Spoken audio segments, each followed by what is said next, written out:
বন্ধুরা, তো আমি কিছুদিন আগেই কলকাতা ঘুরতে গিয়েছিলাম, তো সেগুলি তোমাদের সাথে শেয়ার করছি। তো প্রথমেই আমি আমার কল্যাণী সীমান্ত থেকে সীমান্ত লোকাল ধরে দমদম গিয়েছিলাম। তারপর ওখান থেকে মেট্রো ধরে গ্রিস পার্কে নেমেছিলাম।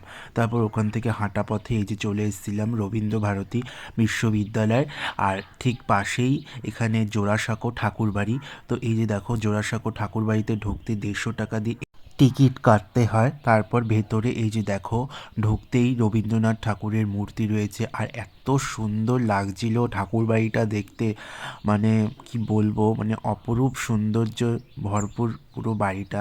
আর চারিদিকে সবুজ গাছপালা, খুবই সুন্দর লাগছিল। বাট এখানে বাইরেই ছবি ভিডিও অ্যালাউ, ভেতরে নয়। আর দেখো এই ঝাড়বাতিটাও কত সুন্দর। ভেতরে একটা মিউজিয়াম ছিল, সেটা অনেক বড়, মানে অনেক কিছু দেখার আছে। প্রায় 2 ঘন্টা তো এখানেই লাগে। আর এইটা ছিল ঠাকুর মহল বা দালান, যাই হোক।